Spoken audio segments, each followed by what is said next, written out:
This one is a Patreon vote winner and the theme is complexity. What else could you expect from Kate Bush?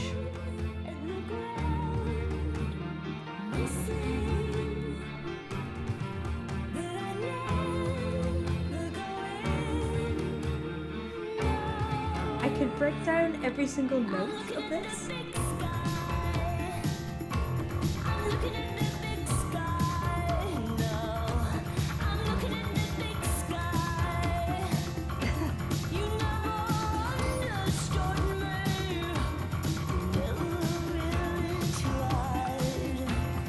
The thing about Kate Bush is it's quite tricky to break down everything, otherwise we could have a video that went on for hours breaking down how she expresses every single note, how she colours her voice. And this is how I see it. It's like your song is a blank canvas, and maybe the lyrics and the melody is like a paint by numbers. It gives you a kind of structure that you can keep to, and you can paint it with whatever colours you like. But with Kate Bush, she doesn't just have the most variety of colours, but the most extreme differences and the most subtle nuances. Her audible painting is completely technicolor. So let's point out a couple of these colours. My favourite one is on skies. It makes it feel really expansive. So instead of skies and finishing the note where her breath ends, she keeps her breath pushing through and lets her vocal cords kind of go skies, and it kind of gives you a huh. Over. No, all the way around.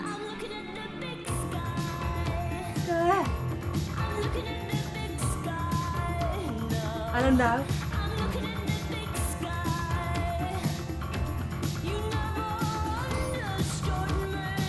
And then May. It has quite full, tight vocal cords and a little bit of compression in there that gives it that audible tension, the tension that she really has not been understood. May instead of me. If it was light and easy sounding, then it wouldn't express that.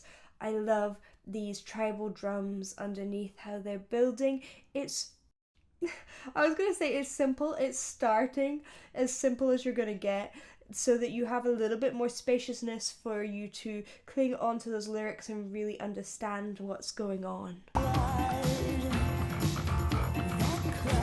Oh, and then some fry.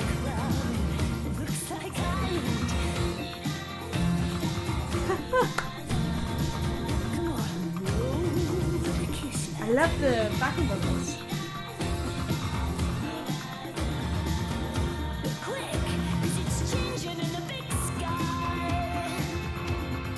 It looks like Ireland. She's just saying it, and that is harking back to her heritage. Her mother was an amateur Irish dancer and came from Ireland, even though she herself lived and grew up in Bexley Heath. I love how you got the contrast between her going to this dopey low larynx place. That cloud looks like Ireland. So bright. Ooh. Low larynx, Gandalf voice.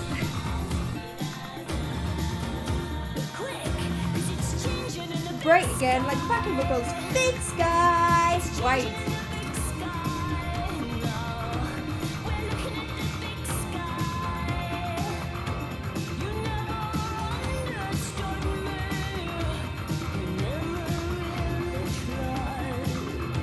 Tried has at the end.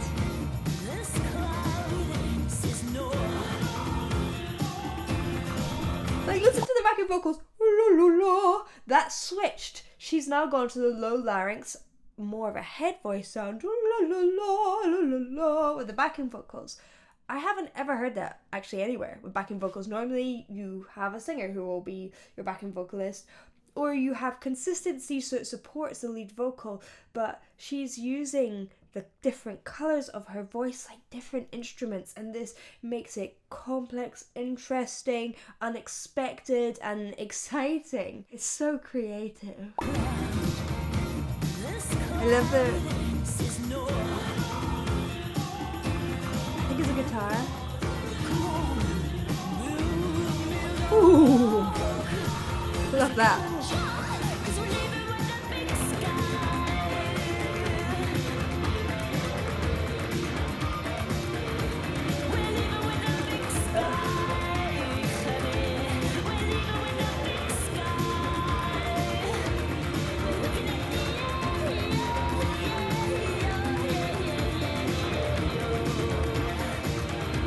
I'm a vocal coach, but I also like producing music, and Kate Bush is a music producer herself. And this entire album was interesting because she built a recording studio for it because she didn't want to be limited by her cost of the time in the studio. She would build her own so that she could just be free to play and take as much time as each song needed. As we all know, art just happens in the time that it wants to take. It doesn't keep to human schedules. Kate used some really inventive things here. First of all, she used a thing called a Linn drum, and this was a real big deal in the day. People like Michael Jackson used it. It was a drum machine, and Kate got a guy called Del Parma to come in and do the programming for her. But there's something else that she programmed herself, and this is a Fairlight CMI.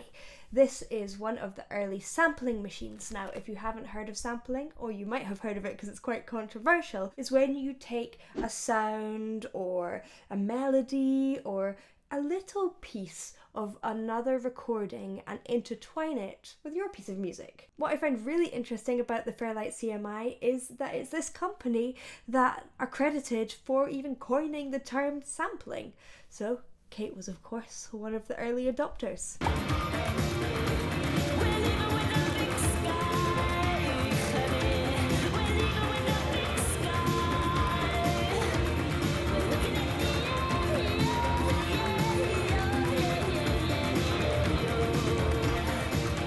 I love that yodel, yeah, yo. So fun.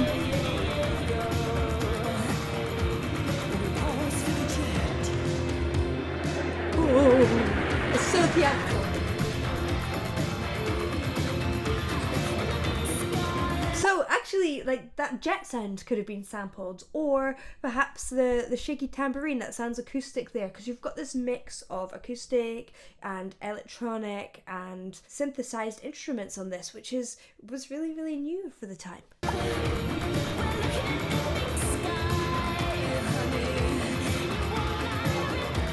Honey.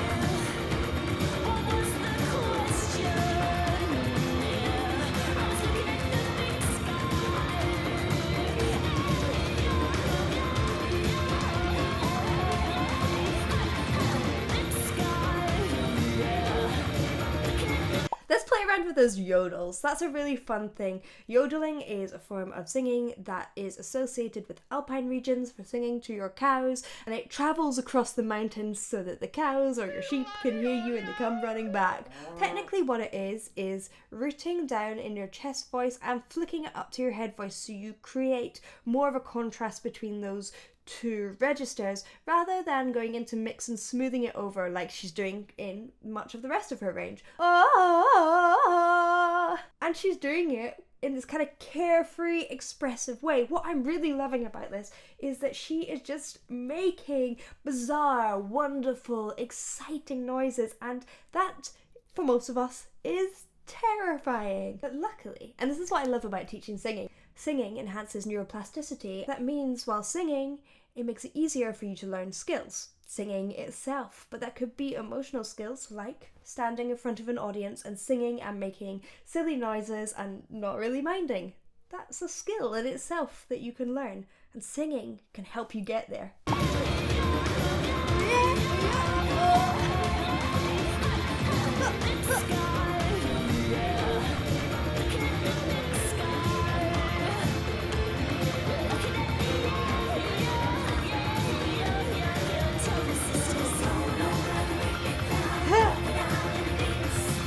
Another amazing background where she's made these solely backing vocals. I think she's just following her intuitive expression. But we all have intuitive expression. We all have the ability to find the joy, to find unusual nuances in our voice that we can use. And we may not have the same Technicolor palette as Kate Bush, but we have our own colour palette.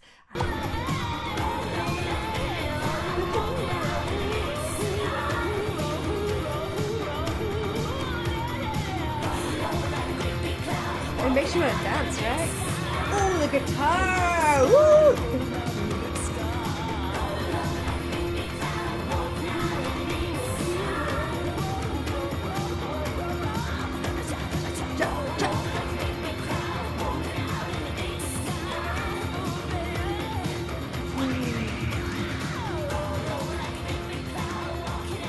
It's just so full of beautiful and free expression.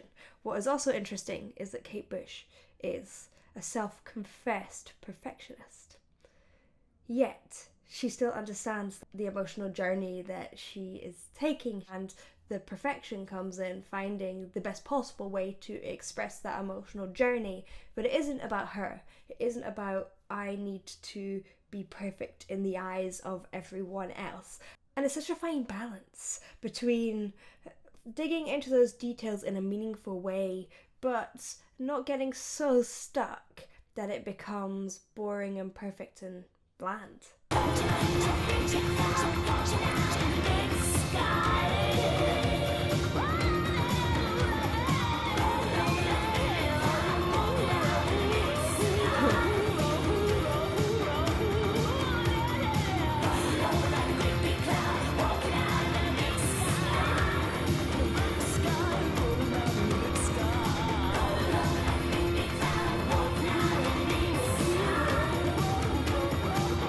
It's unself-conscious, that's what I'm looking for.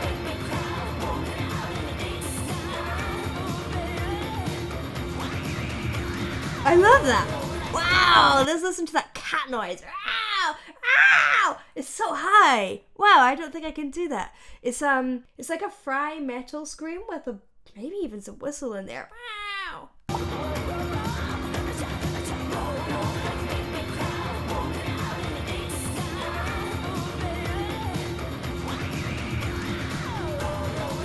Wow, that's so cool. Sounds like a distorted guitar. What ends? I love that.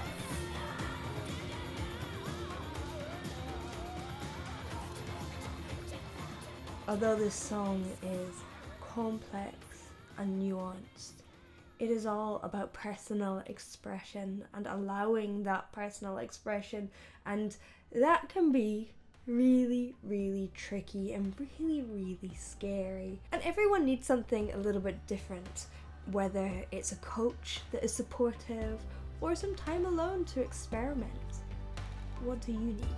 Before you go, I have just released my very own album, Fable. I'm really proud of it, and a lot of people have said it's a little bit Kate Bushy, so if you're here, you might like it. It's available on my website, bethroars.com, and there's also a few of the songs available here on YouTube and on Spotify, and I would love if you could go and check them out. But for the meantime, thank you for watching, and I will see you in the next one.